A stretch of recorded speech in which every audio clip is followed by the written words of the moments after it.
Salve, salve pessoal, sejam todos muito bem-vindos a mais um episódio do Wesley Podcast. Hoje nós estamos aqui com o Teston pela terceira vez? Segunda vez? Você não veio de co-host em algum momento aí? Não, a gente tinha combinado, mas aí não rolou. Hoje o nosso podcast será exótico, ou talvez profundo. Mas antes disso, quero anunciar aqui a Liquids, nossa patrocinadora nesse podcast. Se você tem interesse em repor os seus eletrólitos, vá lá no site da Liquids e compre usando o cupom ESLEN. Eu sugiro que você compre o sabor romã com melancia, que para mim é o melhor, é o meu preferido, embora todos os sabores sejam excelentes. É um eletrólito sem açúcar, tem água de coco e você consegue dar um boost aí na sua hidratação nos treinos, no dia a dia, usando o cupom ESLEN lá na Liquids. Beleza? No mais, deixe seu like já nesse episódio para que o YouTube recomende a gente para as pessoas e o Wesley Podcast cresça. E também inscreva-se no canal. 50% das pessoas que assistem não estão inscritas, então deixe a sua inscrição aí. Teston, qual que vai ser o nosso bate-papo hoje aqui, cara? A gente tem slides. Esse primeiro momento do podcast é sempre muito angustiante, que tem que fazer os cumprimentos, etc. Eu poderia dizer assim que... Resume quem você é aí, Teston. Não, eu poderia falar mais sobre... que é uma alegria estar aqui contigo. Eu poderia dizer que é motivo de júbilo estar sob a batuta do insigne Wesley de Lanogari. Ou nesse afável podcast. Muito bom. Mas eu poderia dizer também, é massa estar aqui com um amigo, batendo um papo sobre ciência, e é isso que a gente vai fazer hoje. Legal. Então eu tenho aí o início, a minha vida... Não, mas primeiro você. Você é formado em Direito? Sim, formado em Direito. Eu fiz um mestrado na Unicinos, transdisciplinar. Eu estudei basicamente teoria da decisão, processo de objetivação. Então sempre foi esse o meu foco. Eu fui para o doutorado na Universidade de Roma. E depois do doutorado eu fiz um estágio pós-doutoral na Universidade de Nova York. E aí na Universidade de Nova York você estudou com o marido do Foucault. O companheiro do Michel Foucault. Quem gosta aí de filosofia conhece o Michel Foucault. Ele era o chefe do departamento de política da Universidade de Nova York, né? Que legal, cara. Que legal. Então, assim, esse assunto, ele não é de hoje que eu estudo, porque como o cerne da minha pesquisa sempre foi subjetividade, decisão, o problema da subjetividade, mind-body problem, eu sempre estive imbricado, assim, foi algo que eu sempre pensei. E quando estava na Unicinos ainda, eu tive contato com um professor da Universidade do México, chamado Raul Zamorano Farias. Eu fiquei, digamos, como o aluno que tinha que direcionar ele, porque ele veio dar uma série de palestras na instituição e tudo mais. E esse cara, obviamente, durante as conversas, etc., ele disse, você tem que ler Prigogine. Então isso foi em 2012, 2013, foi aí que eu comecei a estudar os livros do Prigogine, que são muito difíceis, O Fim das Certezas, As Leis do Caos. Então, digamos, quando eu fui para Nova York, companheiro do Foucault, estudar as estéticas da existência, que eu queria entender como o Foucault pensava, eu estava tentando achar uma resposta filosófica para o problema da subjetividade. E quando eu fui para estudar Prigogine, que o professor Raul tinha me indicado, eu fui tentar achar uma resposta nas hard science. Olha só. Essa foi a lógica. O que o Prigogine estudava? A ideia de caos mesmo? O Prigogine ele é um Nobel de Química de 77 que ele cunhou o termo estruturas dissipativas, que são estruturas que operam longe do equilíbrio termodinâmico. A gente vai entrar sobre isso daqui a pouco, onde que eu vou dar alguns exemplos que nós, por exemplo, seres humanos, somos também estruturas dissipativas. E por que você foi procurar resolver o problema da subjetividade nesses... Qual que era a tua... Eu via que era Qual que é o problema da subjetividade, basicamente? Eu via que era algo muito complexo. Eu queria entender por que nós somos quem somos. A grande pergunta de Plotino, quem somos nós? É uma coisa que... nós precisamos entender quem somos para saber como pensamos, como agimos, por que nos comportamos da maneira como nos comportamos. E a ciência, ela é uma coisa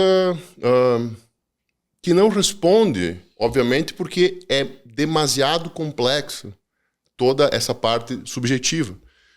É a mesma coisa que eu pedi assim, por que hoje você está aqui? Então você teria que pegar um fio e trazer, sei lá, quanto para trás esse fio vai estar. Sapolsky fala muito disso, inclusive no Determinados. Quão longe esse fio vai estar para dizer que você está aqui? Então, a ciência nos traz algumas pistas ainda. Eu sempre costumo dizer que nada nos salva da morte, mas o conhecimento pode nos salvar da vida. Esse é um tipo de conhecimento que pode salvar da vida. Mas aí você começou procurando essa resposta na filosofia? Na filosofia. Ela não foi satisfatória? Então, para você ir para hard science? Você consegue constranger a subjetividade, vamos usar o termo constranger, como, por exemplo, assim, melhorar a si mesmo, tornar o seu comportamento mais óbvio com a melhora dos teus hábitos, digamos, tornar mais possível você melhorar com base no pensamento filosófico. Mas não é a vida, o novo paradigma de toda a ciência, é o paradigma da incerteza, não é mais a certeza.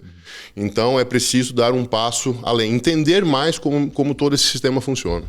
Entendi. Por exemplo, agora eu vou até passar que esse slide representa algumas partes sobre ciência. O que é a ciência? Talvez a melhor definição sobre ciência hoje seria a arte das verdades transitórias. Por que você... esse apreço grande pela ciência? Porque ela dá a melhor resposta possível no momento em que é questionada. E o que acontece? Paradoxalmente, o que torna ela uma coisa muito forte é o que torna ela também fraca. Porque é essa transitoriedade, essa coisa que ela não é nunca... ela nunca vai ser um sistema dogmático como uma religião, por exemplo. É a coisa mais incrível que a gente já construiu para lidar com os problemas. E a força vem justamente de poder colocar a dúvida. No início do Phaedon, Sócrates ele faz uma seguinte afirmação, ele faz uma seguinte ponderação. Acredito que a Terra é esférica, mas não tenho certeza. Mas não tenho certeza. Então, ele permite a dúvida no próprio questionamento. E isso é uma característica que deixa a ciência uma coisa fantástica. Tudo bem, ela ainda tem aquela parte de ser pseudo-consolidada. Vi o caso, por exemplo, da Barbara McClintock, a mãe da transposição genética, que foi... Primeiro ela foi ridicularizada, depois ela foi hostilizada, e só depois, nesse trajeto de décadas, ela foi tida como uma heroína nacional. Então a ciência, cara, é basicamente que a gente possa hoje, pensando sobre esses problemas mais difíceis, complexidade, caos, universo, vida... que a gente possa fazer o que na filosofia da ciência se chama humildade epistêmica. Humildade epistêmica é admitir o não conhecimento para a possibilidade de conhecimento.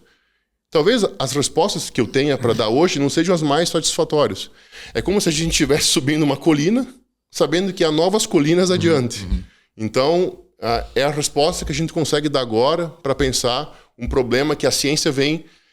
assim, esse novo paradigma da complexidade, da incerteza, é algo que a ciência vem desde a década de 60, 70, talvez, mostrando isso existe, a gente precisa lidar com isso.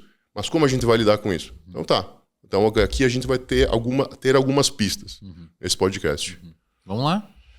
Então, primeiro vamos pensar o caos na mitologia.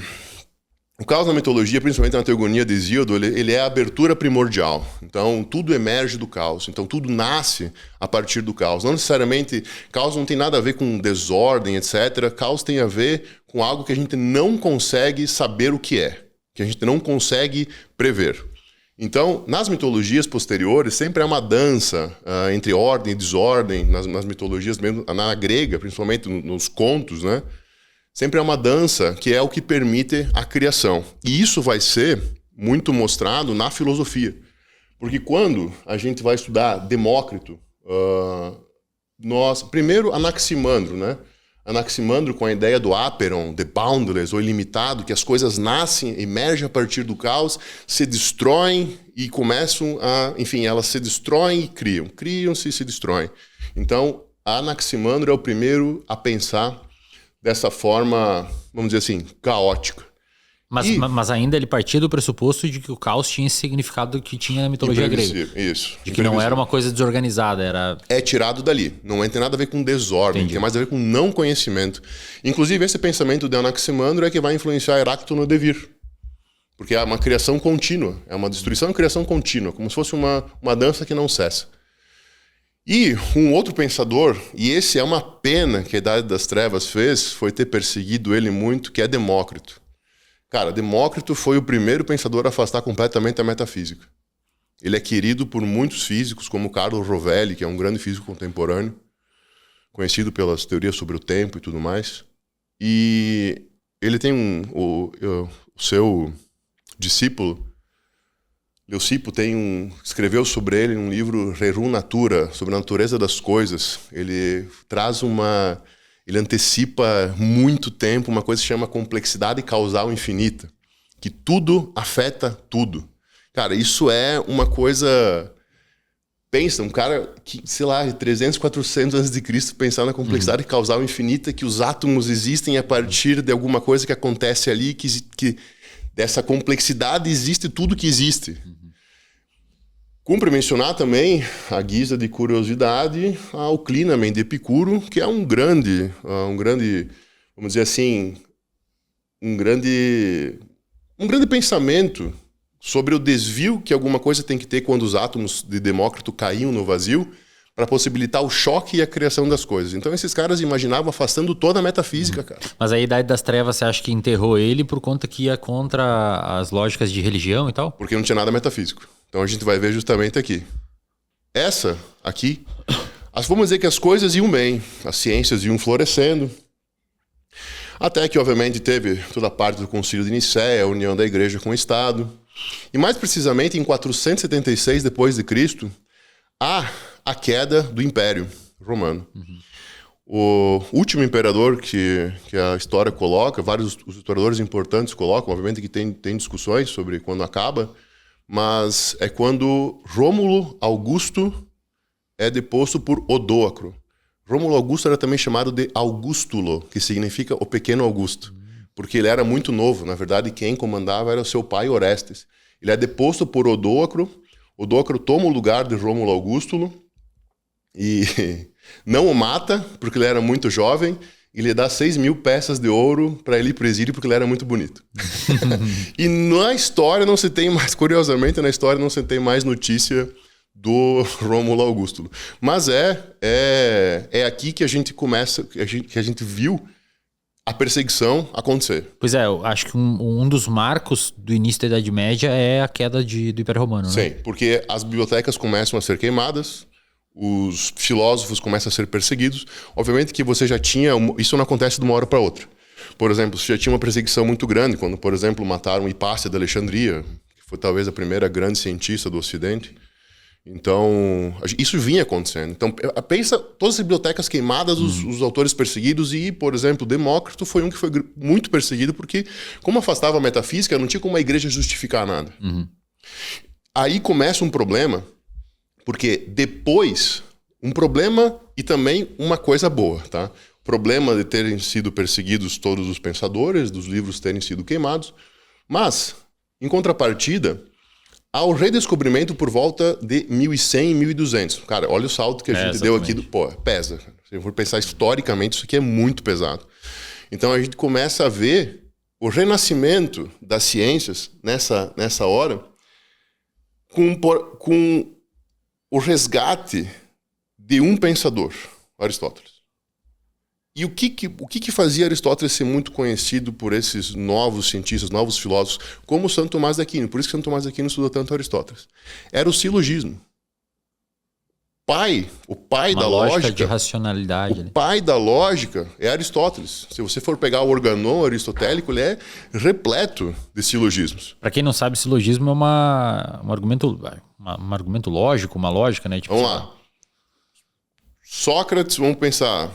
Sócrates é um homem. Todos os homens são mortais. Logo... Sócrates é mortal. X é maior que Y. Y é maior que Z. Logo, X é maior que Z.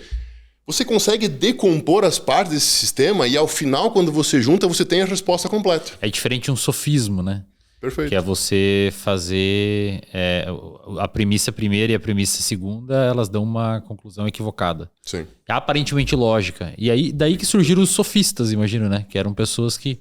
Sim. usavam retórica para enganar os outros. Por que a gente traz o silogismo? Porque ele é o motor da nossa ciência aí pelo menos nos últimos 500 anos. Então, com o nascimento o motor da ciência, porque a nossa ciência, a gente chama ela de reducionista. A gente vai tentar sempre entender as partes de um sistema para tentar entender o todo quando essas partes forem aglutinadas, quando a gente for recompor as partes. Então, o reducionismo, ele vem de uma causalidade linear, né? Uma simplicidade metodológica em prol de uma tentativa de descobrir como as coisas acontecem. É para isso que serve o reducionismo. Então, primeira vez que eu vou falar essa frase no podcast, a gente tem que lembrar dela mais tarde. O todo é muito maior do que a soma das partes. O todo é muito maior do que a soma das partes. Então, o que seria um sistema complexo? Acho que antes a gente tem que pensar o que é um sistema simples. Um sistema simples é justamente, por exemplo, um relógio. Um relógio analógico ali é um sistema simples. Então, você consegue decompor as cenas de um crime, sei lá, como uma pessoa vê um crime, vê outro, você consegue colocar essas partes juntas e você consegue decifrar o funcionamento do relógio, ou, por exemplo, o crime. Juros simples, o mundo sem atrito imaginado por Galileu Galilei, é outro exemplo. Ocorre que a regra da vida, do universo, não é um sistema simples. As regras são sistemas complexos, com diversas interações e tudo mais. Eu só quero deixar claro que não é uma crítica ao reducionismo, tá? Sim. O reducionismo foi muito importante. Trouxe muitos avanços. Se não fosse o reducionismo, você tem ali, cara, ó, pega exemplo na medicina, cardiologia, aí você tem dermatologia, aí você tem neurologia. E dentro das áreas tem sub-áreas também. Sub-áreas, aí você vai, por exemplo, assim, física teórica, física experimental, filosofia analítica, filosofia continental. Então, todas as áreas, elas vão cada vez mais cavocando, porque como a gente não consegue encontrar todas as respostas, a gente quer ir cada vez mais fundo para tentar entender como funciona esse sistema. E o reducionismo, ele cativa de fato. O Erwin Schrödinger, num livro dele, chamado What is Life, ele faz ele tem um pensamento muito interessante. Ele diz assim, coelhos e rochas são formados por átomos. Mas por que eles são diferentes? Porque o comportamento da vida é coletivo. É como você ouvir uma sinfonia de Beethoven, ouvindo uma nota por vez, de um instrumento por vez. A vida acontece não nessa decompondo. É muito diferente quando você coloca todas essas partes desse sistema juntos. Eles têm um comportamento totalmente diferente.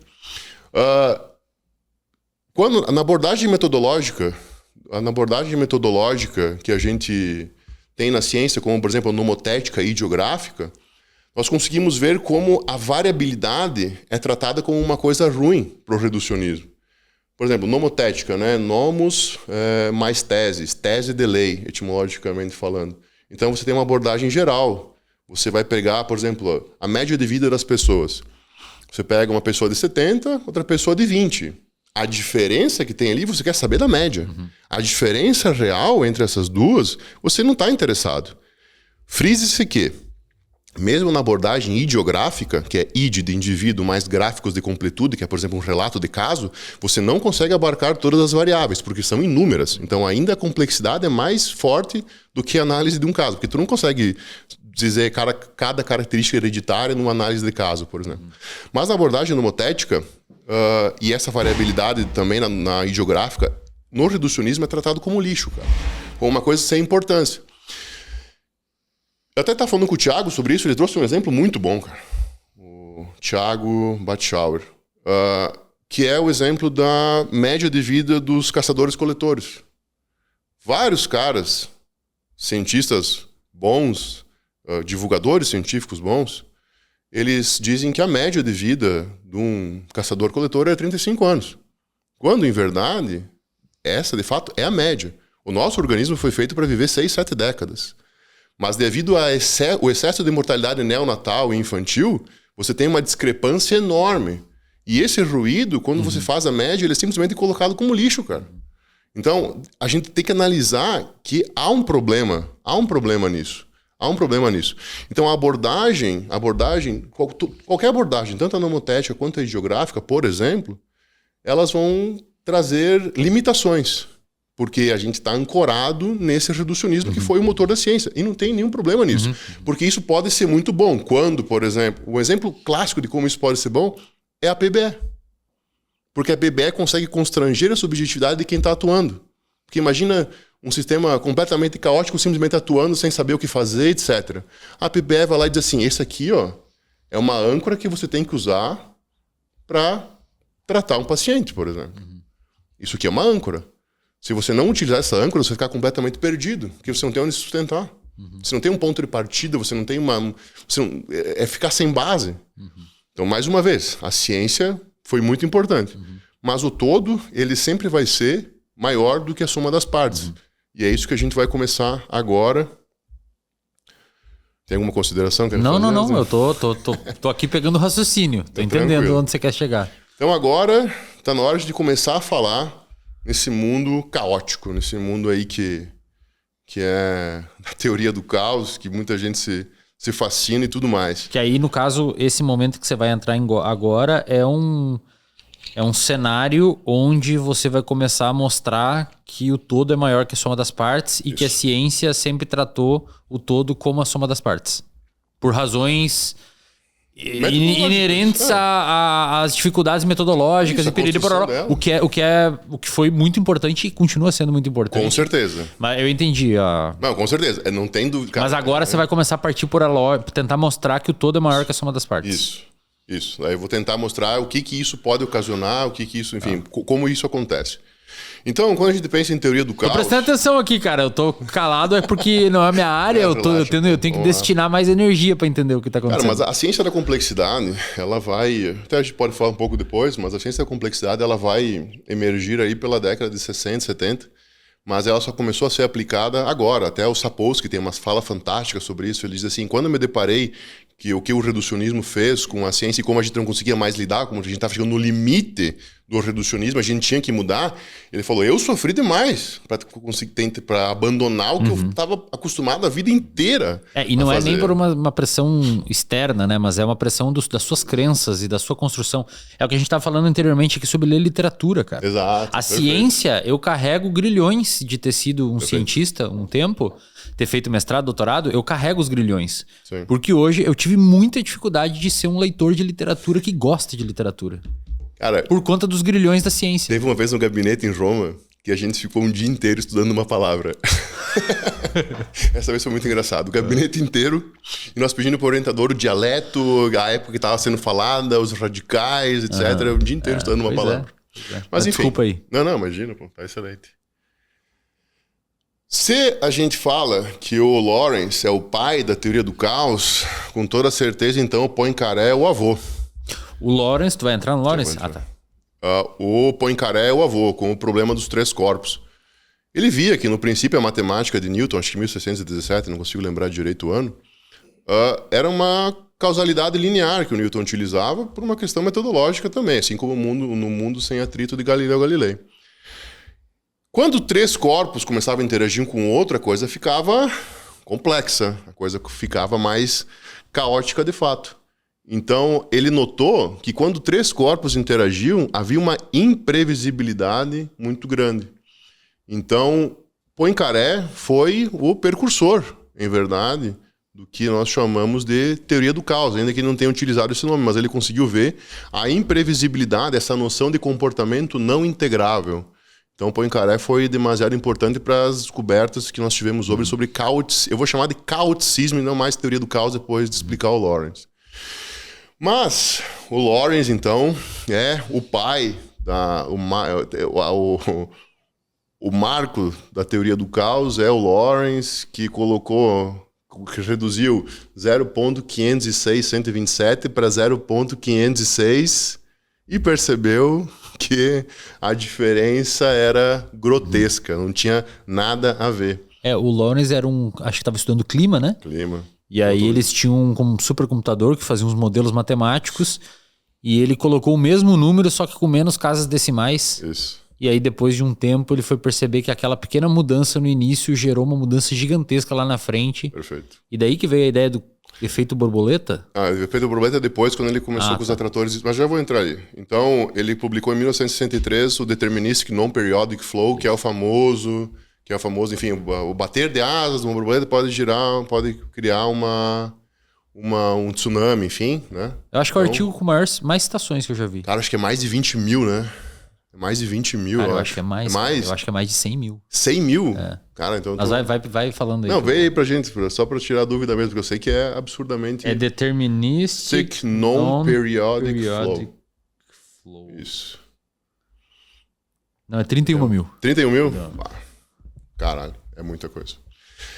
Então, esse primeiro... Por que a figura... Ele usou a analogia do bater de asas da borboleta de fato. Mas a figura da borboleta vem depois de uma coisa que a gente chama de atrator de Lorentz. Porque ele percebeu que depois que ele colocava um padrão numérico em determinado... Enfim, para algum determinado fim, as coisas ficavam oscilando ao redor do padrão. Então, ele botava um número, a coisa sempre oscilava. Curiosamente, nunca era o mesmo número. Nunca caía na mesma linha. Mas sempre tinha alguma coisa que atraía. Sempre tinha um atrator. E esse é um tipo muito importante de caos, que são os atratores estranhos. Então, quando a gente tem um atrator... Existem diversos tipos de caos. Um deles é o caos determinístico, que é o clássico, que é o caos é determinado por leis ordenadas. Não existe nada de aleatório. São leis... É determinístico. O caos é uma coisa determinística. Então, a nossa incapacidade...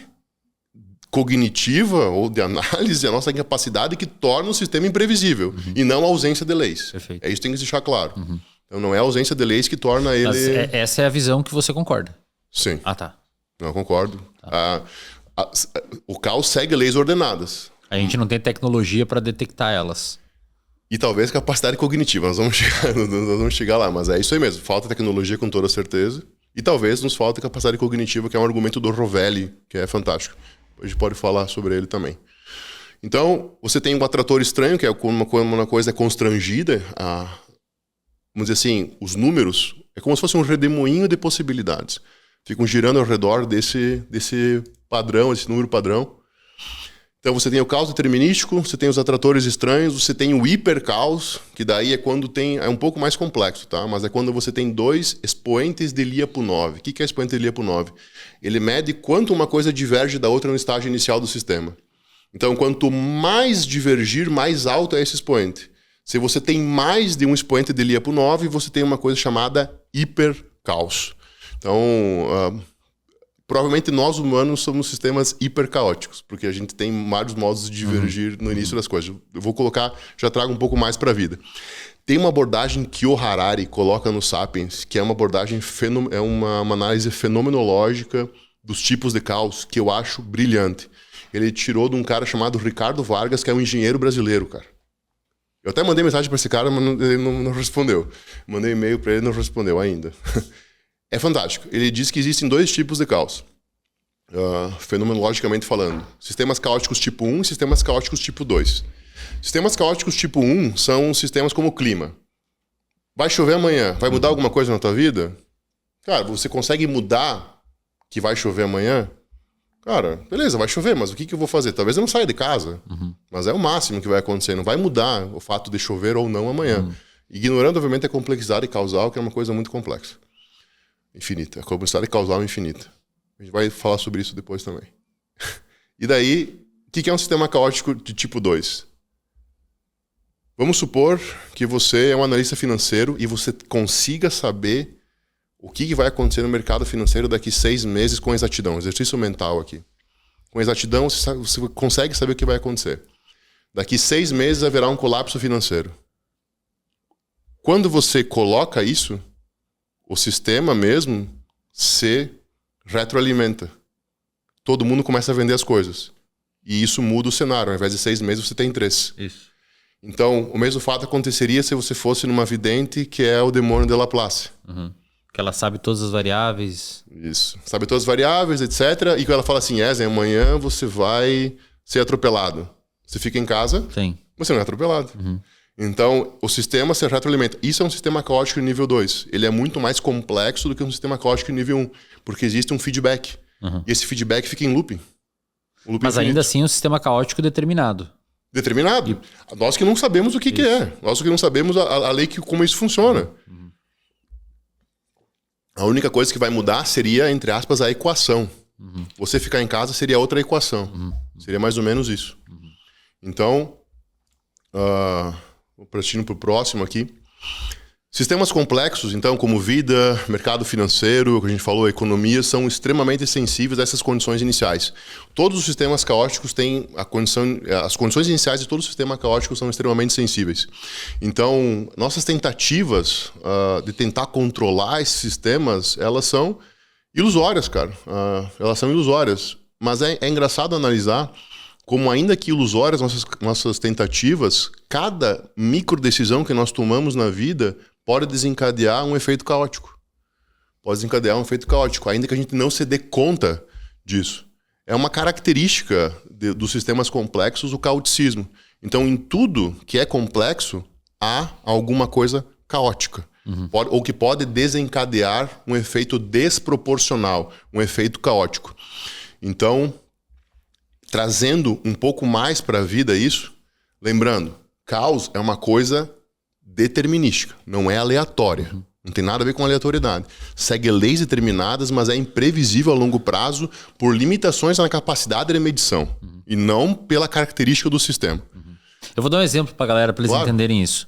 A gente não sabe se vai chover daqui a 8 meses, mas existem variáveis de clima, temperatura, pressão, atmosfera, etc, etc, etc, poluição, número de partículas no ar. Existem critérios que determinarão se vai chover daqui a 8 meses ou não. A única questão é que parece uma coisa...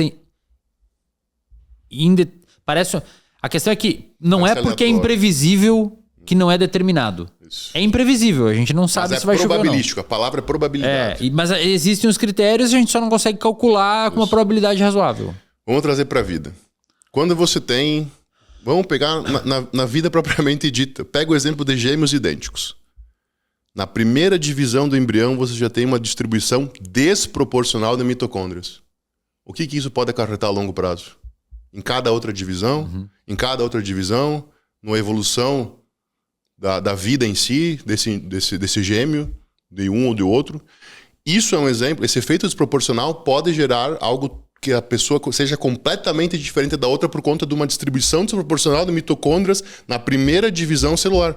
Um negócio micro, né? Isso é sensibilidade às condições iniciais. Você consegue, beleza. Isso do nascimento é um exemplo. Agora pega o caso de um cara chamado Ivan, que estava nadando na Grécia em 2022. O cara estava nadando na Grécia em 2022 e ele começou a ir pro fundo no mar. E os amigos perderam ele de vista, ele simplesmente sumiu. Uma correnteza puxou ele muito forte e ele acabou sumindo o oceano adentro. Eles tentaram procurar ele no dia, resgatar, não conseguiram. O que tu imagina para um cara que simplesmente ficou no oceano de um dia para o outro? Morreu, sei lá. Então, 20 horas depois, encontraram Ivan boiando numa bola de praia. Isso foi amplamente noticiado. E uma mulher, a 130 quilômetros da distância de onde o Ivan foi encontrado, viu o noticiário e identificou que a bola era a bola que os filhos dela tinham perdido. Que os 2 filhos dela estavam jogando a 130 km de distância e perderam na praia. E a bola passou pelo Ivan quando ele estava se afogando, ele se agarrou. E foi isso que ele fez ele não morrer. Caramba, cara. Meu Deus. E foi isso que fez ele não morrer. Se você pegar o recorte, o chutar da bola dos meninos é uma sensibilidade às condições iniciais de alguma coisa caótica que aconteceu, porque é uma coisa totalmente imprevisível. Existe uma equação para isso. Existe uma probabilidade da bola ter sido chutada e salvar alguém no mar. Mas a gente não consegue fazer a conta disso. Então veja a complexidade de como isso assusta a ciência. É por esse motivo que cada vez mais a gente tenta esquivar, colocar... não tem como, cara. Eu quero ter certeza, até porque nosso cérebro é obsessivo por padrão. Então essa obsessividade por padrão faz a gente querer afastar a complexidade e o caoticismo das coisas que a gente pesquisa. Porque imagina eu tentar entender cada coisa que acontece como chutar uma bola para salvar a vida de uma pessoa. Então, tem um cientista, cara, que o nome dele é Brian Klaas. Ele diz que tudo afeta tudo, que nós influenciamos tudo, mas não controlamos nada. Isso é uma frase genial, cara. Existe a matemática por trás de cada ação nossa, mas a gente não consegue por limitação. a fala do Sapolsky aí vem bem a esse desiderato de explicar, eu passei a vida inteira estudando uma forma e agora simplesmente é muito diferente, porque estudar sistemas não lineares, cara, causa desconforto. Que você não tem... Que controle você tem sobre um sistema não linear? Você tem que tentar... É por isso que... Beleza, a gente tem um problema entre abordagem fenomenológica e abordagem matemática. Tu consegue fazer, obviamente, entender o caoticismo de um pêndulo, de 2 pêndulos, sei lá. Mas você não consegue entender o caoticismo presente em chutar uma bola na praia. Então, uma pergunta que pode ser feita é no quais são as características desse sistema. Então, são sistemas basicamente dinâmicos, eles evoluem ao longo do tempo, complexos, que as partes desse sistema interagem entre elas, e não lineares. O input é diferente do output, não é necessariamente chutar... vamos usar sempre o exemplo da bola, talvez seja o melhor. Chutar uma bola não é só chutar uma bola, pode salvar a vida de uma pessoa. Muito embora a gente não saiba como isso acontece. A matemática por trás de como isso acontece. Então, são sistemas imprevisíveis, sensíveis às condições iniciais. E, além disso, você pode ter coisas como auto-organização. Sistemas caóticos podem ser auto-organizados.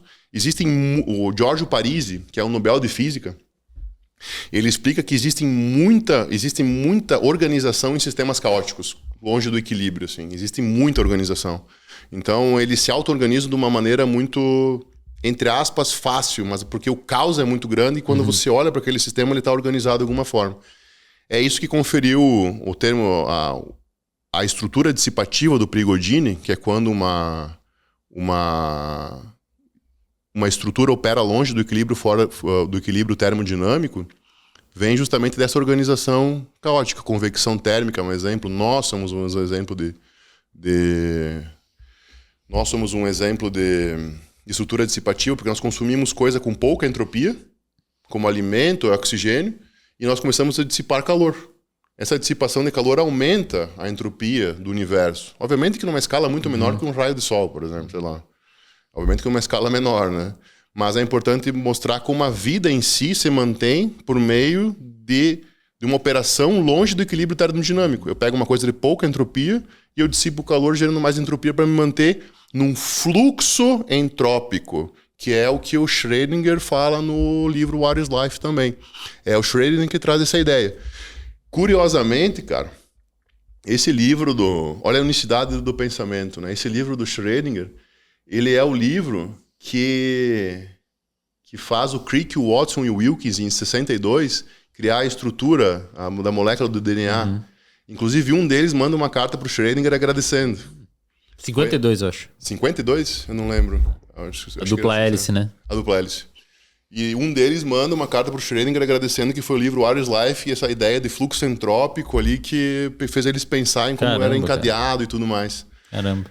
Não, é fantástico, cara. O Crick, inclusive, pouca gente sabe, mas o Francis Crick, que foi um dos caras que ajudou a decifrar a dupla hélice DNA, ele era neurocientista, eu acho, cara.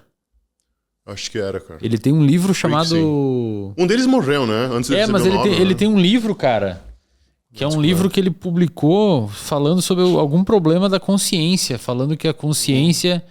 Não existia um lugar material da consciência no cérebro, que ela era um... Enfim, ele tinha relação com neurociência. Pouca gente sabe disso. Um deles morreu, não lembro qual que é. Mas enfim, a vida, então, aparentemente, ela só é possível devido a essa auto-organização que esse sistema caótico, que esses sistemas caóticos em várias escalas fazem, né? E isso acontece por causa da irreversibilidade dos fenômenos. Então, por exemplo, as coisas não voltam para trás, pelo menos no nível macroscópico que a gente saiba, né? Mas é provável que as coisas não voltem. Elas podem voltar, mas é tipo quase nula no universo inteiro, em alguma vez do universo. É uma chance praticamente nula, que a gente chama de error of time, que é a unidirecionalidade do tempo. O tempo só vai em uma direção. Então, a guisa de curiosidade, os sistemas caóticos podem apresentar fractais, que são linguagens materiais do caos, formas geométricas do caos. Tá? A gente vai entrar nisso depois, mas é importante dizer agora, para a gente entender aonde que o caos opera. Por que essa figura está aí? É até engraçado nos fractais, só voltando, é até engraçado nos fractais que quando uma coisa não tem definição matemática para o fractal, ele é chamado de fractal-like. Porque não tem definição matemática. Então a ciência... tipo fractal. É, tipo fractal. A ciência já tolhe aí para não dar problema. Então, no que está inserido esses efeitos proporcionais? Num primeiro momento, eles achavam que eram coisas da vida mesmo, de alguma coisa do universo, algumas partes do universo e tudo mais. Todavia, em 1990 foi feito um experimento que é chamado quebra de simetria quiral na solução salina, na cristalização de solução salina, na cristalização de cloreto de sódio. O que é a quebra de simetria quiral? A guisa, mais uma vez, para fins didáticos. A substância, a molécula, a substância, ela pode ser levógera ou dextrógera. Isso é química de ensino médio, mas depois o cara vai ficando difícil. Dextrógero e levógero delimitam como a direção que uma substância da molécula gira à luz polarizada. Eles identificam que uma substância é basicamente de esquerda ou de direita. Então, para fins didáticos, ou a molécula é de esquerda ou é de direita. Quando eles fizeram esse experimento da cristalização, quando o sistema estava em equilíbrio, quando eles cristalizavam o sal, as substâncias eram 50% de esquerda e 50% de direita. Pense em a mão, né? Nossa mão. Então era 50% de esquerda e 50% de direita. Quando existia uma perturbação nesse sistema da cristalização, existia um efeito desproporcional. Quase 100% de esquerda ou 100% de direita. Mas que perturbação era essa? Chacoalhavam, choque, enfim, eu não lembro direito o artigo, mas acho que uma era física de chacoalhar e outra era alguma coisa química. Então, o que importa para a gente é verificar que numa solução salina, uma cristalização de solução salina, você já tem um efeito desproporcional, um efeito caótico. Existe caoticismo ligado numa coisa simples como essa. Isso nos dá pistas para tentar entender até a origem da vida. Todo aminoácido que compõe as coisas com vida é um aminoácido levógero, é um L-aminoácido. E todo açúcar do DNA é um açúcar dextrógeno. É de direita, ou no caso o aminoácido de esquerda e o açúcar de direita, a substância. A vida pode ter sido originada num efeito desproporcional. Caralho, velho. Que negócio angustiante, cara. A vida pode ter sido originada num efeito desproporcional. Sucessivos efeitos borboleta podem ter criado a vida. Nas condições químicas e tal, provavelmente nas fumarolas lá na... Isso. Lá atrás, algum efeito desproporcional pode... Porque senão não teria lógica uma alga e você terem L-aminoácidos apenas. Tudo que compõe a vida tem L-aminoácidos. E a gente sabe que existe D-aminoácidos, mas nenhum deles comporta a vida. A vida só opera em L-aminoácido. Assim como o DNA só em D-açúcar. Então, talvez seja uma pista. Então a gente vê que o caos está praticamente em tudo, cara. Em tudo. Então, se o caos está em tudo, a complexidade está onde? Em 2002, tentando pensar sobre a complexidade, a única complexidade estava nesses sistemas, um cientista, outro Ivan Chase, fez um experimento com peixes. Ele pegou, vamos supor, 10 peixes, não lembro quanto que é no artigo. O artigo achei 2002. Ele pegou 10 peixes e colocou um combater contra o outro. Um peixe combater contra o outro para ver qual dominava qual. Era um experimento sobre dominância hierárquica. Então teve um peixe que dominou 9, um peixe dominou os outros 9, ou 2 peixes, o outro dominou 8, o outro dominou 7, e assim ele fez uma hierarquia de dominância. Isso um contra o outro em tanques controlados, etc. Um peixe dominava o outro, sei lá, mordia, olhava, enfim, como um peixe domina. E para testar essa prévia dominância hierárquica num sistema controlado, ele pegou e colocou todos juntos num tanque. Qual tu acha que era a semelhança da dominância hierárquica de antes com a de agora? À luz do nosso tema do podcast, não tinha nada a ver. Nada a ver. Isso porque, quando colocava, a interação ficava completamente caótica, cara. Pensa, Em vez do problema dos 3 corpos, tu tem o problema dos 10 peixes. Porque um olhava pro outro, um queria abocanhar o outro, daí eu tava viajando aqui, pensando se ia vir comida. E eles, nessa interação, eles não sabiam mais o que ia dominar o quê, ou quem ia dominar qual, e acabava, por exemplo, como a vida acabava fazendo um sistema ficar extremamente complexo a ponto de a gente não conseguir entender. Por mais que a gente tinha uma ideia de previsibilidade, nós não conseguimos ter previsibilidade nenhuma num sistema de hierarquia. Mostrando que o sistema complexo, ele acontece até nos peixes. Então a gente viu ali, cara, que existe o reducionismo, o problema do reducionismo, e que existe esse caos exponencial, a complexidade no meio disso, tá. Mas entre essas coisas, o que de fato o que acontece que é tão fantástico para a ciência? Chegamos no ponto da complexidade emergente. Nós já falamos que... O que pode emergir desse todo que é maior que a soma das partes?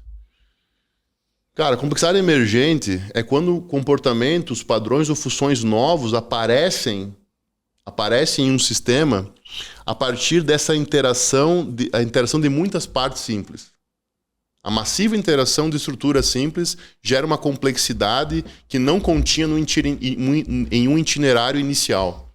Até tem um neurobiólogo do século passado que ele diz que nesses sistemas que mostram essa complexidade emergente desse novo padrão que surge a partir da interação massiva de estruturas simples, ele diz que essa primeira parte não pode conter nenhum itinerário. Então, o que inaugura isso aqui, cara, é um artigo de 77 de um cara chamado Philip Anderson, que é um Nobel de Física. É um artigo, acho que tem 4 ou 6 páginas. E o título do artigo é muito curioso. Ele escreve assim, More is different. Mais é diferente. E talvez seja a melhor definição para complexidade emergente, porque a auto-organização pode emergir da complexidade emergente. A aquosidade da água é um exemplo de complexidade emergente. No caso, são várias moléculas que interagem e ficam um bagulho aquoso que originalmente elas não são aquosas. Nem um pouco aquosa. Uma molécula de água não é aquosa, mas inúmeras moléculas de água juntas se tornam aquosa. Isso é um exemplo de complexidade emergente. Cada nível dessas coisas, dessas interações, apresenta para nós novos padrões, novas funções. Aí, no caso, o todo é mais do que a soma das partes, porque o todo contempla a complexidade emergente. Olha aqui, ó. Caralho, velho, eu vou sair exausto daqui. Olha lá. Bem feito. Já tive um episódio antes difícil pra caramba sobre políticas públicas baseadas em evidências. Agora eu venho testar com os rolês de causa aqui. Esse é um sistema simples. Veja que a gente tem a causalidade linear aqui, tranquila.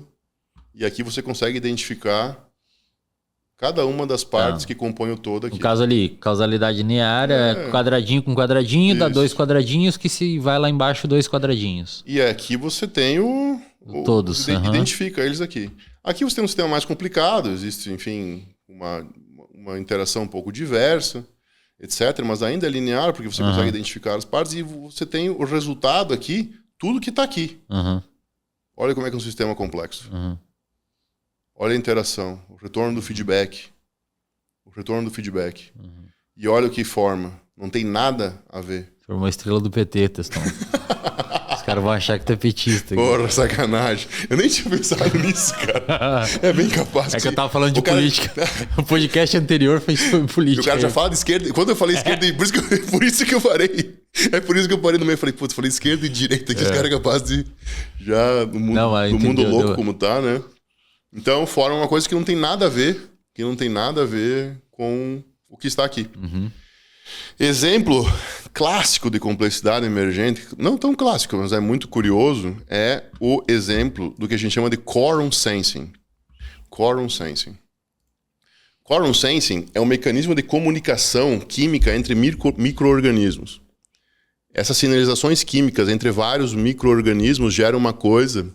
Nesse caso era pra ser uma lula, tá? Mas foi o máximo que eu consegui chegar. Pô, aí tu traz o Lula ainda, cara. Tu tá a estrela do PT e deu exemplo Lula. O que acontece? Essa é a lula bobtail. A lula bobtail, ela faz simbiose com uma bactéria chamada Alivibrio fischeri, que a sinalização química excessiva dessas bactérias gera bioluminescência. E faz ela ter um efeito chamado counter-illumination, que é para se esconder de predadores. Então, o quorum sensing, o senso de cor dessas bactérias de ligar na hora que a lula precisa ligar, que a lula bobtail precisa ligar, é um exemplo de complexidade emergente. É uma coisa que emerge da simples sinalização química de diversas bactérias e é um padrão novo em um sistema complexo e caótico. O sistema se ajusta para a bioluminescência. E você não consegue entender como um monte de bactéria que está em simbiose com ela vai gerar... Obviamente que hoje a gente consegue entender, mas pensa quem pegou lá no começo para entender como é que isso funcionava. É uma coisa totalmente absurda. Mais uma vez, aquele neurobiólogo, o Paul Weiss lá, ele dizia, não contém um itinerário, cara. Acontece isso ali, a coisa começa... Aparece aquela estrela lá que ninguém não tá nas outras partes. E o quorum sense é um grande exemplo, mas, formiga talvez seja o padrão ouro aí para complexidade emergente. Porque as coisas que interagem são completamente simples. Olha o balé dos pássaros, por exemplo, que até hoje a gente não entendeu. Cara, é coesão, separação e alinhamento. São 3 regras simples do voo dos estorninhos, né? Do voo o Parisi escreveu sobre isso e continua estudando isso até hoje, no Nobel de Física de 22, eu acho.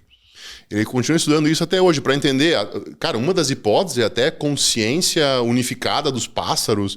A outro fala da proteína CRY4 que atua como magnetorreceptor do sonar quântico deles. Enfim, eles estão tendo várias hipóteses porque a gente não conseguiu decifrar ainda completamente o balé dos pássaros, muito embora a gente esteja muito mais avançado que antigamente.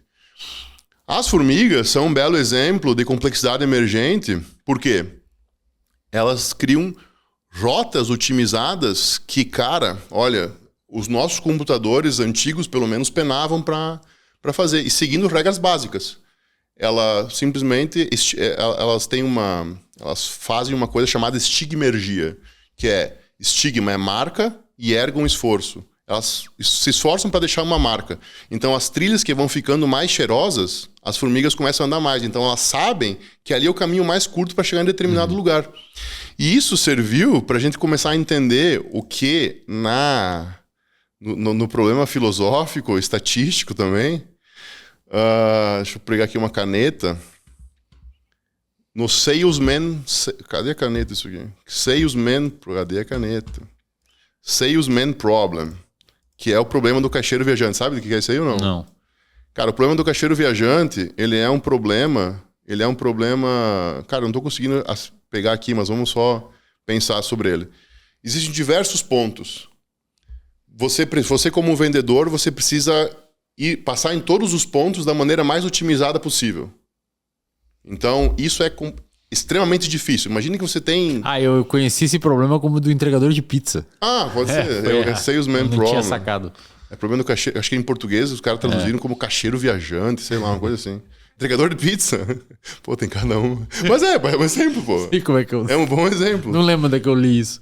Então, o que acontece? Quando você tem diversas rotas para se fazer, eles começaram a utilizar formigas virtuais, virtual ants, para resolver esse problema do caixeiro viajante de forma quase 100% otimizada. Porque elas otimizam muito. Porque elas otimizam muito, porque a natureza...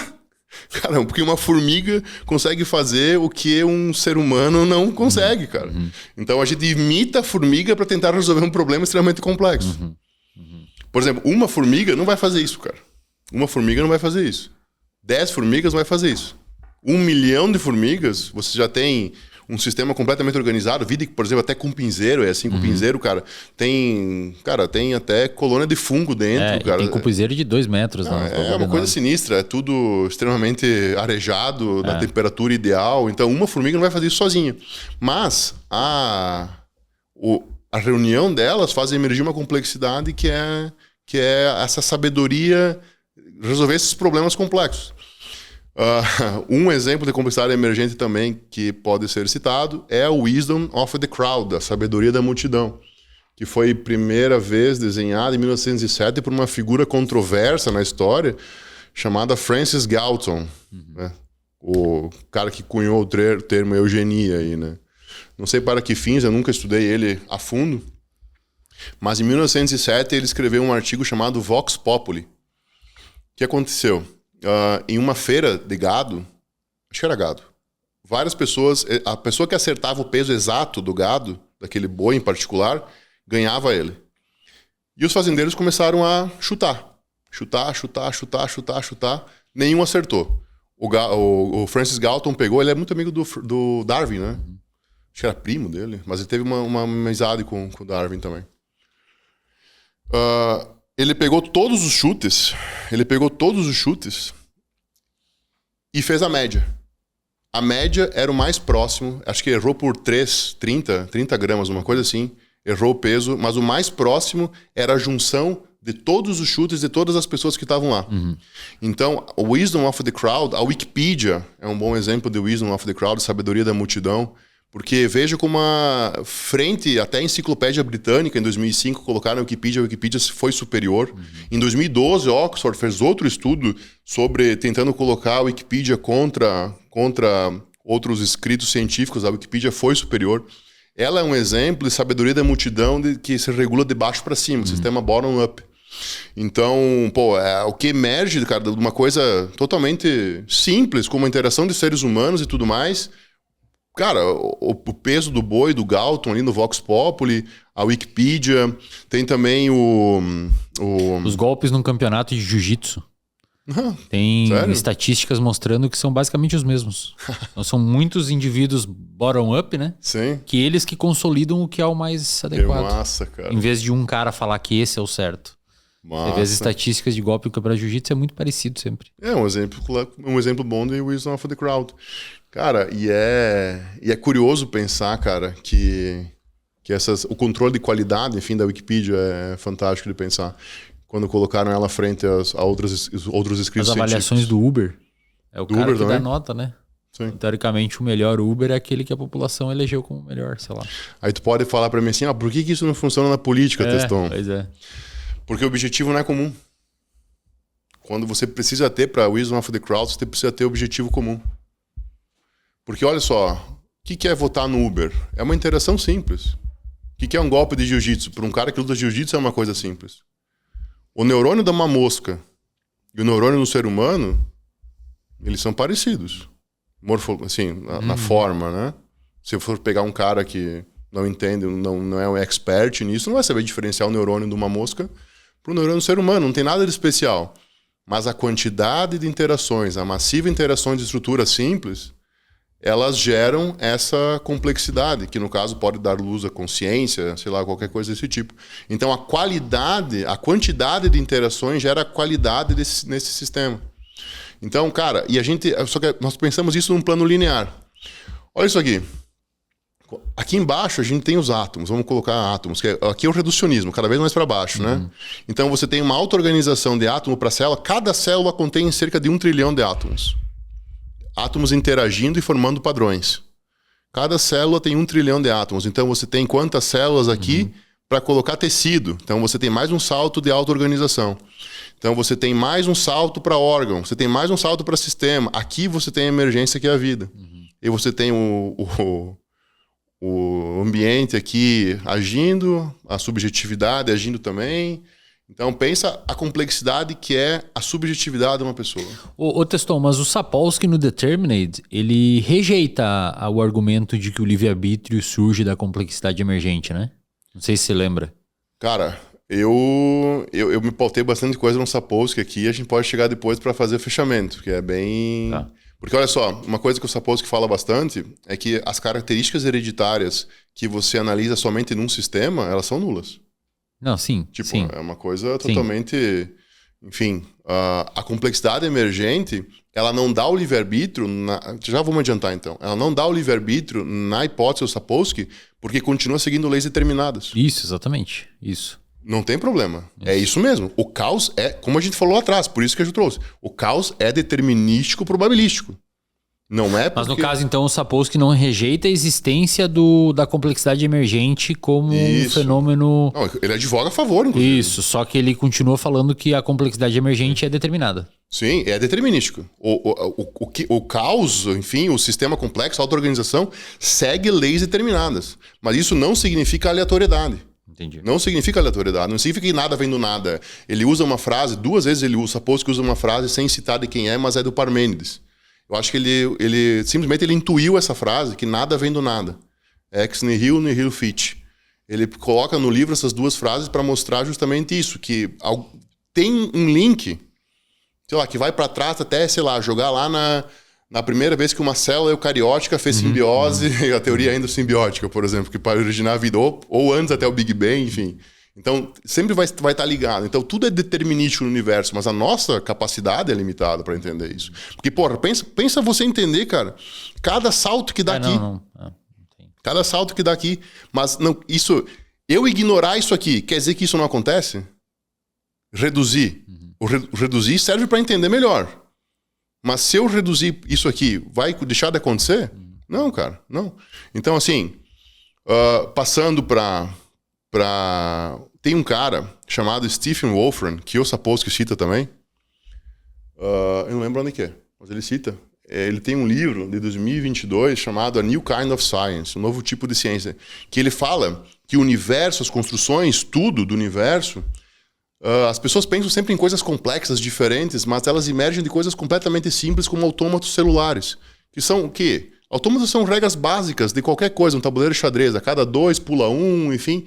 E isso vai criando padrões muito complexos, como a vida. Na hipótese do Nick Bostrom, a hipótese da simulação do Nick Bostrom é pautada na criação do universo por uma simulação de autômatos celulares. Vamos supor, você tem no modelo padrão da física 17 partículas fundamentais. 34 se considerar supersimetria. A interação dessas 17 partículas pode ser uma simulação de algum supercomputador para o Nick Bostrom. Mas é uma interação simples. As pessoas têm a ideia de que a vida é uma coisa... Não, cara, a interação pode ser demasiado complexo, mas por conta da excessiva interação. Não por conta de alguma coisa especial que acontece nela.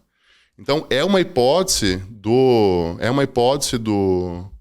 Nick Bostrom, que é um dos problemas filosóficos que está para ser cotado como um dos grandes dos próximos anos, assim, a hipótese da simulação. Que é, enfim, é uma forma de pensar a vida. Então, quando nós pensamos em termos de escala, eu já explico essa figura porque ela está aí. Quando nós olhamos sistemas caóticos, aí suas milhões de casas decimais, é uma característica desse sistema nunca estar periódico novamente, mas ele sempre vai seguir essas leis determinadas. Quando você olha para um sistema assim, sem escala, ela pode gerar o que nós falamos antes, de fractal. Porque ela vai ser sempre, vai ter sempre alguma coisa para gerar um efeito borboleta, mas existe uma autossimilaridade, porque sempre vai ter, enfim, sempre vai... Se vai aproximando em escalas diferentes e esse sistema ele vai sendo muito similar. Na natureza, exemplos de atratores estranhos, a gente tem os ciclos de presa-predador, que são ciclos de atratores estranhos. O número nunca é o mesmo, mas ele sempre fica oscilando dentro de um padrão. Então, tem até estudos, é um artigo de 96 sobre a população de besouros. A população de besouros segue uma lógica de atrator estranho do sistema caótico. Tem também sobre o lince canadense e a lebre sapato de neve, que também segue o mesmo. Então, hoje, nos ecossistemas, a gente já conseguiu delimitar a existência de atratores estranhos matematicamente falando. O que é muito difícil, cara. Porque, como eu falei, existe uma diferença muito grande fenomenológica e uma diferença muito grande da equação matemática disso. Então, a nossa limitação não permite ver a equação de chutar uma bola na praia. Mas conseguiu, pelo menos, ver da população dos insetos, de besouros, e também, no caso do lince canadense, e da lebre sapato de neve. Então, são exemplos de coisas que a gente conseguiu decifrar. A complexidade, então, cara, esses sistemas de atratores estranhos, autossimilaridade, a linguagem geométrica do caos, nós conseguimos ver elas em várias coisas, mas a gente não conseguiu decifrar a matemática. Por exemplo, sistemas bifurcados. Sistemas bifurcados são fractais clássicos, cara. Para pensar no que a gente tem sistemas bifurcados. Isso é uma teia de galáxias. Isso é um sistema bifurcado. Beleza?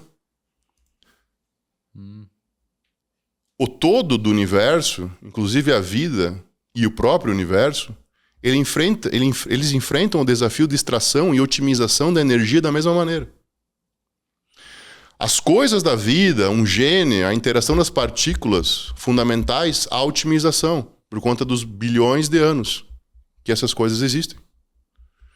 Sistemas bifurcados são uma pista de que isso de fato acontece. Por quê? Os canais de Marte, eles são tão bifurcados quanto os dendritos dos neurônios. Ou as teias de galáxia, o sistema circulatório, pulmonar. A vontade de um rio, que deságua no oceano, se bifurca para colocar água no oceano, é a mesma vontade do teu corpo espalhar o sangue até onde ele pode. É a mesma vontade. Sistemas bifurcados são fractais clássicos. A vontade de um neurônio espalhar os impulsos é a mesma. E o mais incrível dos neurônios, e também dos outros sistemas bifurcados, mas os neurônios em especial, eles sempre trabalham no que se chama the edge of the chaos, a borda do caos. Eles vão até o limite de se tornar um sistema caótico e voltam. Isso se dá por quê? Por conta da otimização. A otimização da vida permite o neurônio funcionar na borda do caos e voltar. São muito tempo acontecendo isso. É muito tempo interagindo, talvez microscopicamente, num nível subatômico. Para acontecer justamente isso. O neurônio ir até a borda do caos e voltar. É por isso que a gente não entende por que existe uma variabilidade caótica no bater do coração, entre cada batido do coração e também na cabeça. Porque quando você tem um padrão não caótico na cabeça, você tem uma convulsão, por exemplo. E no coração, um infarto. A vida tendeu para isso, para o caoticismo. Há caoticismo inerente a qualquer condição da vida. E os sistemas bifurcados são fractal-like. A gente não consegue entender por que isso... Mas pode ser uma assinatura em alguma estrutura fundamental do universo. Porque senão não tem como um canal de Marte ser a mesma coisa que um sistema do teu pulmão, dos teus pulmões, enfim. Isso é mais incrível, cara. E existem diversas outras pistas disso. Uma coisa que você sempre falou para mim, e agora cai aqui, que são as leis de potência. Princípio de Pareto, etc. A lei de Kleiber, que é uma lei de potência, basicamente, quando uma mudança proporcional em uma quantidade, ela vai resultar numa mudança proporcional na outra. É basicamente isso, elevado a um expoente constante, né? A lei de Kleiber, que é a lei de taxa de metabolismo, é um exemplo clássico de lei de potência. Se você for pegar o musaranho e a baleia azul, cada vez que o peso do mamífero dobra, ele aumenta proporcionalmente em 0,68. Todavia, nunca é 0,68 exatamente. É sempre 0,68,1, 0,68,31, 0,68,12, sei lá. É sempre um número diferente. Isso é um exemplo de sistema caótico. Se você for pegar todos os mamíferos, como ele se comporta a lei de taxa de metabolismo, é um exemplo de um atrator estranho. Tem alguma coisa que constrange para esse número 0,68. Alguma assinatura, sei lá, em cadeia hereditária. O tamanho do cérebro também, relativo ao tamanho do corpo dos mamíferos, tem umas funções potência interessantes que a Suzana Herculano mostrou muito isso. Que massa. Tamanho de cidade, espectro de turbulência, cara. Tempo de vida de imperador. População de cidade. Cara, é cratera planetária. Bicho. Cara, eu acho que o Teston vai enlouquecer um dia, cara. Eu tenho medo, Teston, de ficar aquele cientista louco. Só não vai ficar com o cabelão grande porque não tem cabelo, né, cara? Nós vamos chegar... Teve um dia que tu me falou que eu ia ficar louco, que nós vamos chegar naquele... Que é a última parte ali, que eu te mandei um desenho uma noite. Cara, enfim. Tá cara, é inegável a otimização da vida. E a taxa de metabolismo, as leis de potência, cara, são exemplos que há otimização na vida. Outro exemplo muito massa, cara, é a fotossíntese. Como é que acontece a fotossíntese? A principal hipótese é que é por coerência quântica. Por isso que a fotossíntese é quando o fóton atinge as antenas fotossintéticas, ao invés de atingir uma molécula, ele atinge todas porque elas estão em superposição quântica. Então, existe uma otimização de 100% em espalhar a energia. Cara, aí para pensar numa coisa. O que é coerência? Só para explicar, talvez, para o pessoal, assim, vamos fazer um exemplo para explicar o que é coerência quântica. Imagina que você está dentro de um quarto, existem diversas rádios passando, frequências de rádio passando. Você está com o teu rádio na mão aqui e não está com nenhuma. Beleza. Você simplesmente está tá em superposição. Todas as frequências estão ali e você não tem nenhuma. E elas estão trabalhando, estão agindo. Quando você coloca no teu radinho uma frequência, a primeira frequência que pegar, você perde as outras. Isso é decoerência quântica, é a perda da coerência quântica. É a parada de você nunca saber onde vai estar um átomo. Isso, aí tem toda essa Não parte consegue olhar ele, né? Isso, da medição física, da experiência. Mas isso não provaria que a gente não tem previsibilidade ou determinação, já que a gente não consegue determinar onde está o átomo? Aí nós vamos para as teorias daqui a pouco, então a gente pode ir para as teorias da física quântica daqui a pouco, por que o Sapolsky tá certo nisso aí também, cara.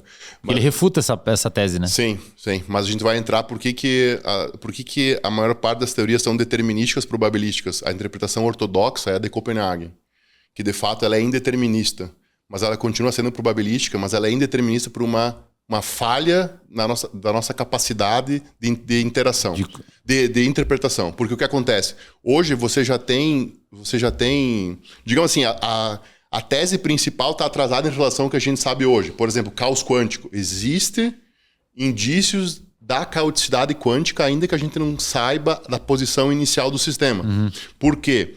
Cadeia de spin, que é uma coisa, é um pouco mais complexo isso, tá? Aqui não vai dar para explicar, senão nós vamos ficar até amanhã cedo. Isso aqui tô cansado. Então, essa cadeia de spins, cara, ela simplesmente é um forte indício de caos quântico. Então, talvez a interpretação que a gente está utilizando nos limite de alguma forma. Por isso que existem outras interpretações que daí vão ao encontro do que o Sapolsky fala. Perfeito. Então, esse fenômeno, cara, da fotossíntese que a gente citou, ele ocorre, então, a hipótese por coerência quântica de fato, né? O que é incrível, cara, porque, por exemplo, qual que é o problema do supercomputador quântico?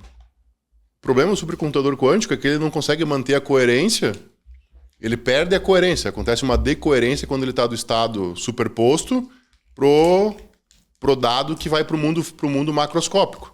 Então existe uma perda de coerência ali, então uma perda de dados. Para conseguir manter essa coerência do computador quântico, o que eles fizeram?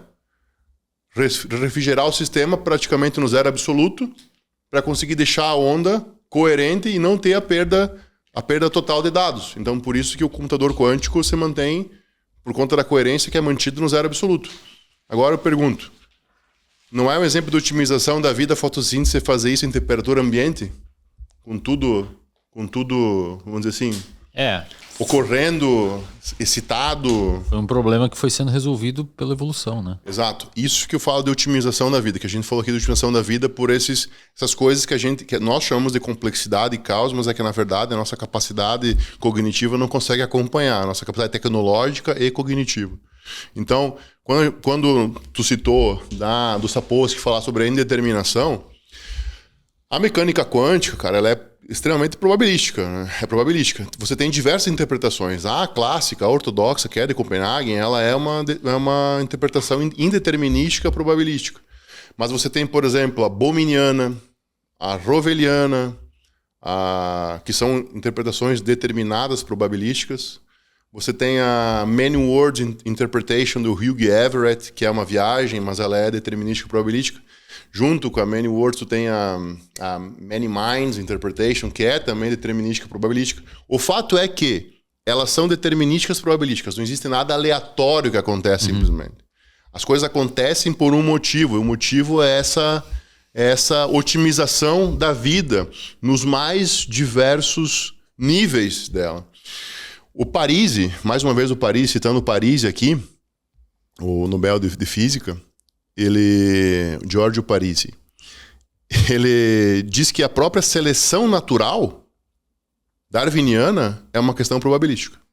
Ele faz um paralelo entre a seleção darwiniana e a mecânica quântica. Porque não existe voltar para trás nesse caso. A partir do momento que acontece a perda de coerência no mundo quântico e a seleção, só vai para frente, porque a entropia só aumenta. A irreversibilidade dos fenômenos é o que permite a vida, cara. A irreversibilidade dos fenômenos é o que permite a vida. Então, uma vez que a entropia só aumenta, sempre vai acontecendo. E um exemplo disso é a seleção darwiniana. Mas também, agora eu te faço uma pergunta. Nossos comportamentos não são probabilísticos? Eu não tenho a probabilidade de mexer um dedo ou mexer o outro, e a partir do momento que eu mexo, ele não volta. Não tem como voltar, desmexer. Fazendo neologismo aqui.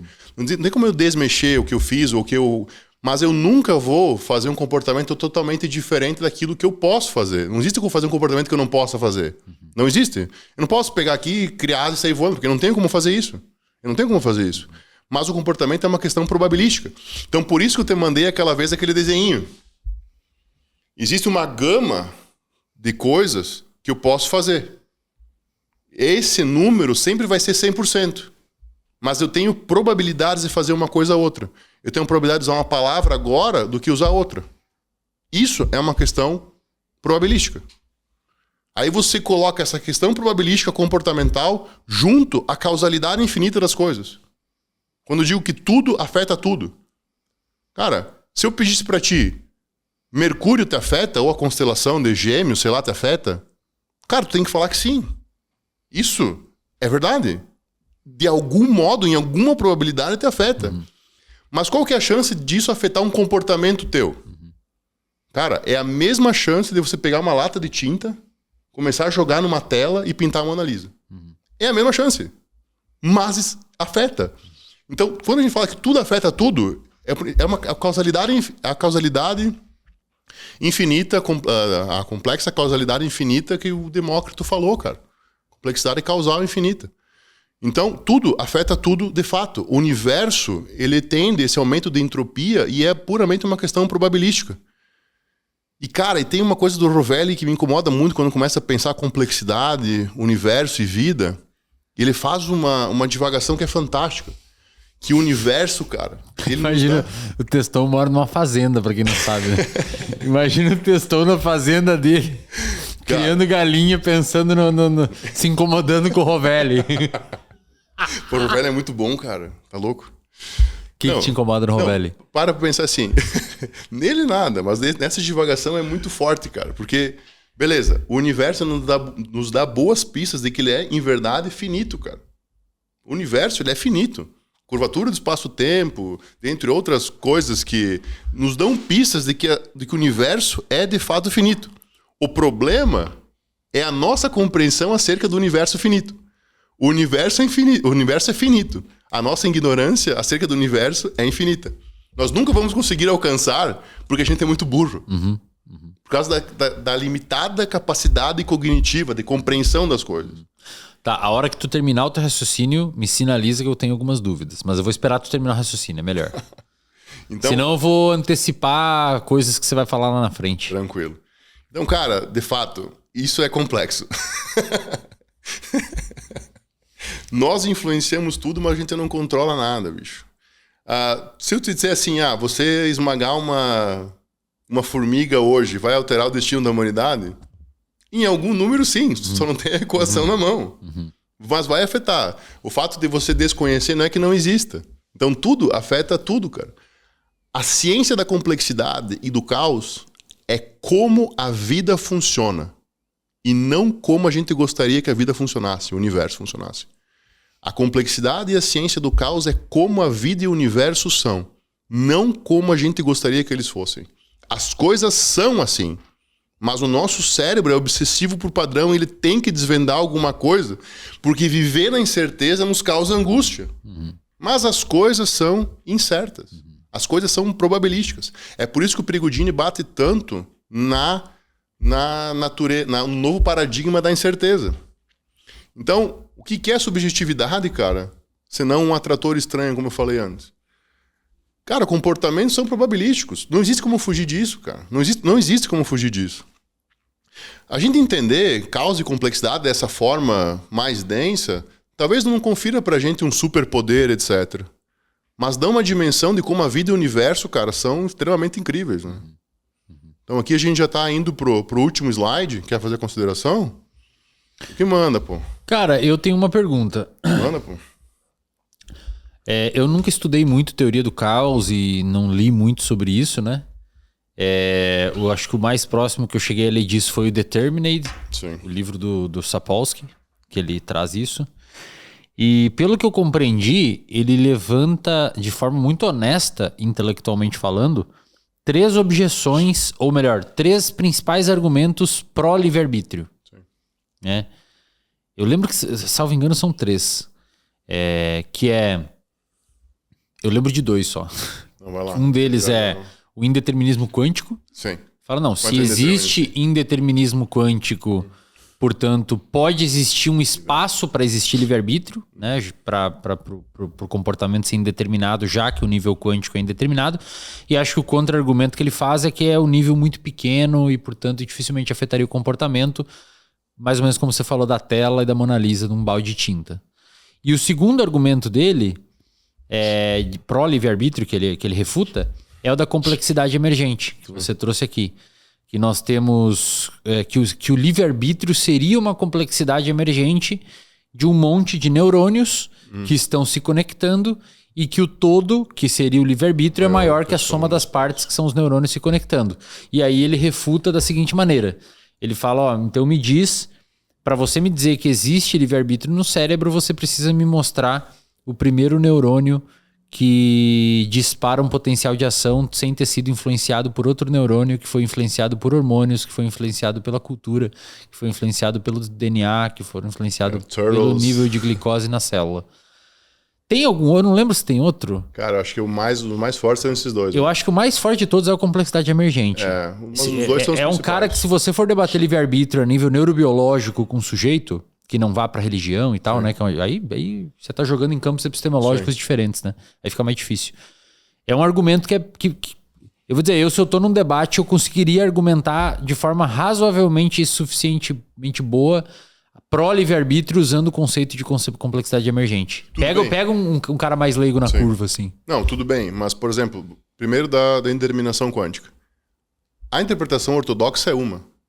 Cara, todas as outras estão indo para o campo o campo da determinação probabilística. A indeterminação não probabilística é uma. Entendi. É uma. Mas geralmente é a mais famosa, né? Talvez porque é ortodoxa, porque é a principal que utilizam para os experimentos e tudo mais. Só que, como eu falei, existem outras coisas que estão sendo descobertas. E eu acho que é mais sexy também, cara. Você falar que não sabe onde está a molécula, e aí é um negócio que pode estar nos dois lugares ao mesmo tempo, Não, o entrelaçamento é uma coisa que acontece, etc. A superposição acontece, de fato. Mas as pistas, por exemplo, como eu falei do caos quântico, da cadeia de spins, parece que é mais... A existência de caos quântico, o indício de caos quântico é um indício de que há determinação e não indeterminação. Há uma progressão, há um efeito desproporcional, porque você não teria esse efeito desproporcional, seria totalmente aleatório. Então é um sistema determinado, não é um sistema aleatório. Eu até achei que o Sapolsky ia usar isso no determinados para refutar. Só que ele não usou. Eu não sei por que ele não usou. Eu acho que é porque ele escreveu antes da descoberta de 2022 e 2023. Foi antes. Foi antes, né? O Behave foi publicado em 2020 e 2018. E o Determinate acho que foi 2021 ou 2022. Mas daí escreveu bem antes, né? Claro. Não, mas então, eu acho que ele escreveu antes, então ele não pegou essa fase atual que as coisas estão. Porque senão seria muito fácil. Cara, na minha opinião, seria muito fácil refutar a ideia da aleatoriedade em sistema quântico. E a complexidade emergente, o que você acha? E a complexidade emergente é fácil. As coisas seguem uma regra. A gente que não sabe sobre elas. Existe um cálculo para a bola que foi chutada pelos dois irmãos. Mas daí, no caso, você acha que existiria um cálculo para a gente compreender o determinado comportamento que é uma complexidade emergente, mas isso não significa que a gente retira esse cálculo e bota no lugar dele um bagulho chamado livre-arbítrio. É a frase do Parmênides, cara. Nada vem do nada.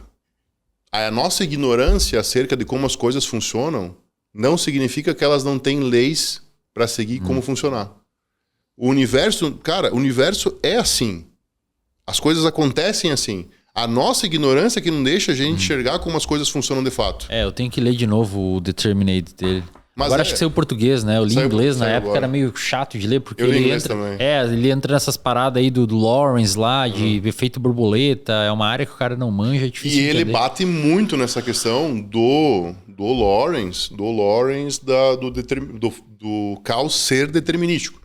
Do principal, digamos assim, do caos clássico, né? E ele fala de diferentes tamanhos de sistema, ele usa até o exemplo de que as linhas de metrô de Tóquio são meio parecidas com o trajeto que as formigas montam se você monta uma mini Tóquio para formigas, né? Porque elas fazem algo muito parecido com o que a gente fez nos metrôs.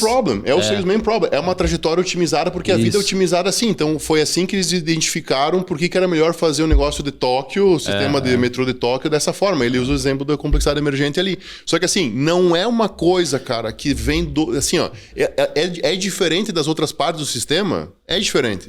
Mas existem leis determinísticas, probabilísticas. Perfeito. Cara, a sacada é pensar o seguinte. Não há certeza. A probabilidade. Nós que estamos acostumados a pensar em certeza. Sabe? Então, assim, é certeza que eu vou ganhar tal coisa se eu estudar todo dia? Não, cara. Tu pode passar a vida inteira estudando e se ferrar. E tem outros, tem outros erros cognitivos que fazem a gente não conseguir compreender esses conteúdos. Por exemplo, se a previsão do tempo é 90% de chover amanhã e não chove, a previsão do tempo estava certa. Porque tinha 10% de chance de não chover. Exato. Erraram a previsão do tempo. Então a gente tem muita dificuldade de lidar porque a gente quer sempre atribuir uma certeza. Mas que é probabilístico. Você colocou ali na tua apresentação os sistemas bidirecionais, né? Bifurcados, isso. O Sapolsky fala isso também no Determinate. Eu lembro que ele desenha uns vasos lá, e aí o vaso... Eu lembro que ele fala que conforme vai bifurcando, o calibre vai ficando menor. Isso. Eu não lembro por que ele botou isso no livro. Cara, aqui eu lembro que eu li lá, mas não lembro. Existe uma relação de capilares entre os diversos tipos de mamíferos. Mas daí ele também fala que quanto... é verdade, cara. Ele bota uns exemplos lá. Você leu esse livro? Ele bota uns exemplos lá faz pouco tempo. Que mas o vaso... Não, mas o vaso sanguíneo mais grosso, ele precisa ir ficando cada vez menor... Pra otimizar e espalhar. Porque ele consegue levar mais sangue num vaso menor, tendo mais vasos. Você lembra disso aí ou não? Lembra? Ele fala que tem tudo através de um gradiente químico, né? Que o vaso daqui, quando ele se bifurca, o gradiente químico se divide em dois. Aí depois ele se bifurca, o gradiente químico se divide até chegar a um ponto onde o gradiente químico é tão pequenininho que ele não vai fazer mais bifurcação nenhuma. Sim. Mas o porquê dessa bifurcação? Para otimizar a otimização da vida, é justamente isso. A vida é otimizada. Então, por exemplo, assim, a vontade do sistema circulatório bifurcar é a mesma do canal de Marte, só que a gente não sabe em que nível isso acontece. O galho de uma árvore é a mesma coisa. Se você for pegar uma samambaia, é um fractal, por exemplo. Uma samambaia é um fractal. Então, quando você olhar para um neurônio, as escalas do neurônio é um fractal-like, porque ele vai cada vez mais... Vamos dizer assim, se fosse infinito o cálculo do neurônio, tu ia olhar para ele ia bifurcando cada vez mais. Óbvio que isso é fisicamente impossível, pelo menos no neurônio em si, né? Mas a vontade de otimizar, então, seria uma coisa sem escalas. A vontade de otimizar seria sem escalas. Assim, cara, é sinistro, cara. É sinistro pensar sobre isso, em como a vida é otimizada. A sacada é pensar como a vida é otimizada. Eu lembro que eu li lá sobre exatamente ele desenha ainda, e no Determinate são os desenhos dele, né? Uns desenhos bem toscos, assim. Acho que ele fala isso depois que ele comenta do exemplo da abelha e da formiga. Isso. Como é que a abelha, ela fala pra colmeia qual que é o lado que tem mais comida. Ela fica dançando na frente. Isso é então, assim, existe alguma assinatura, cara. Mas a que nível que é essa assinatura, meu amigo? É só pensar o seguinte, cara. Uma coisa, vamos dizer assim, analisar um neurônio é um único tijolo. Agora, diversos neurônios, diversos tijolos é diferente da arquitetura. Então, existe uma coisa completamente diferente que sai de um tijolo ou de um neurônio, etc.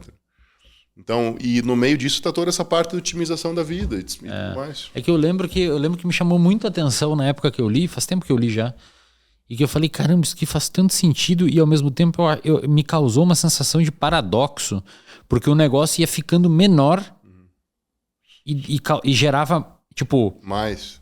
E ficava mais fino, só que como eram muitos... O bagulho aumentava. Delta de um rio. A capacidade de sangue lá dentro. De capilarizar o sangue. Pensa no delta de um rio, o rio desaguando no oceano. É a mesma coisa, cara.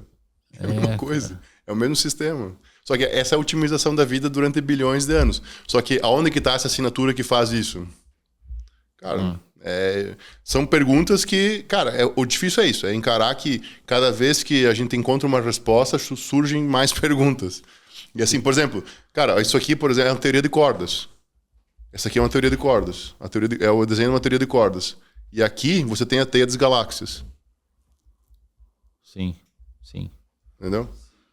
Se tu pensar, tipo assim, uma perspectiva evolutiva, talvez a gente pode raciocinar da seguinte forma. Quando tem um vaso calibroso, é mais difícil para esse vaso sanguíneo ser entupido por um coágulo no êmbolo. Então, a vantagem ter um vaso calibroso, porque a necessidade de um coágulo ser muito grande, para isso implicar num acidente vascular isquêmico, algo do tipo. A partir do momento que esse vaso ele vai afinando, talvez é muito importante ele capilarizar de modo a bloquear o suprimento de sangue. Não, eu compreendi, cara. Eu entendi o negócio do textão de otimização, eu entendi a tese. Só que o que me chamou a atenção na época que eu li o livro do Sapolsky, logo que saiu o inglês, o Determinate, eu vou chegar em casa e vou ver isso, cara. O que me chamou a atenção foi que ele desenhou de uma forma que parecia paradoxal. Ele falou, pô, tá vendo que tá diminuindo, mas tá aumentando? E isso me gerou uma sensação de estranheza, mas eu não lembro o que é, mas eu vou chegar em casa e vou ver. Teston, deixa tuas redes aí pra galera, meu. Cara, finaliza YouTube... teu raciocínio. Não, mas é isso aí, não tem muito... Hoje foi... Tá no YouTube? Sim, PH Teston e no Instagram, Paulo H. Teston. Cara, tu vai ficar louco, cara. Não, pô, vamos devagar. Isso aqui é legal tem estudar. Tem que... Como é que você faz daí? Cara, é que assim, ó... Você estuda aí e se fala com as árvores lá, cara? Não, pensa assim, ó. Eu te chamo no WhatsApp e mando desenho. Me manda desenho num caderno 10 da noite. Cara, olha isso. Essa aqui é a complexidade de um comportamento.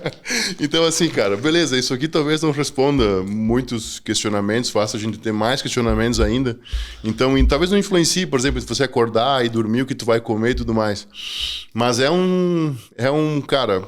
É uma curiosidade, dá uma curiosidade muito maior para a pergunta do Leibniz, né? Por que existe algo ao invés de nada?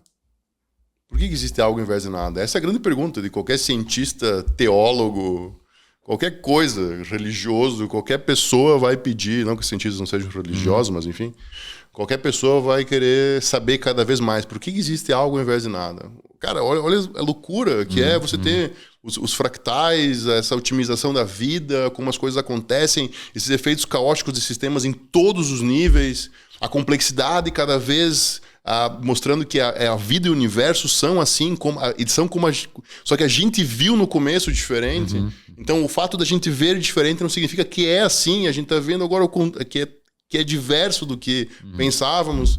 Então, pô, causa e complexidade, universo e vida. Massa. Teston, obrigado, meu querido. Eu que agradeço. Valeu demais. Valeu. Espero que você que esteja em casa aí não tenha dor de cabeça e não fique muito cansado, mas foi um belo papo. Valeu, Teston. Galera, like aqui no episódio, inscreva-se no canal e nós nos vemos no próximo episódio. Valeu.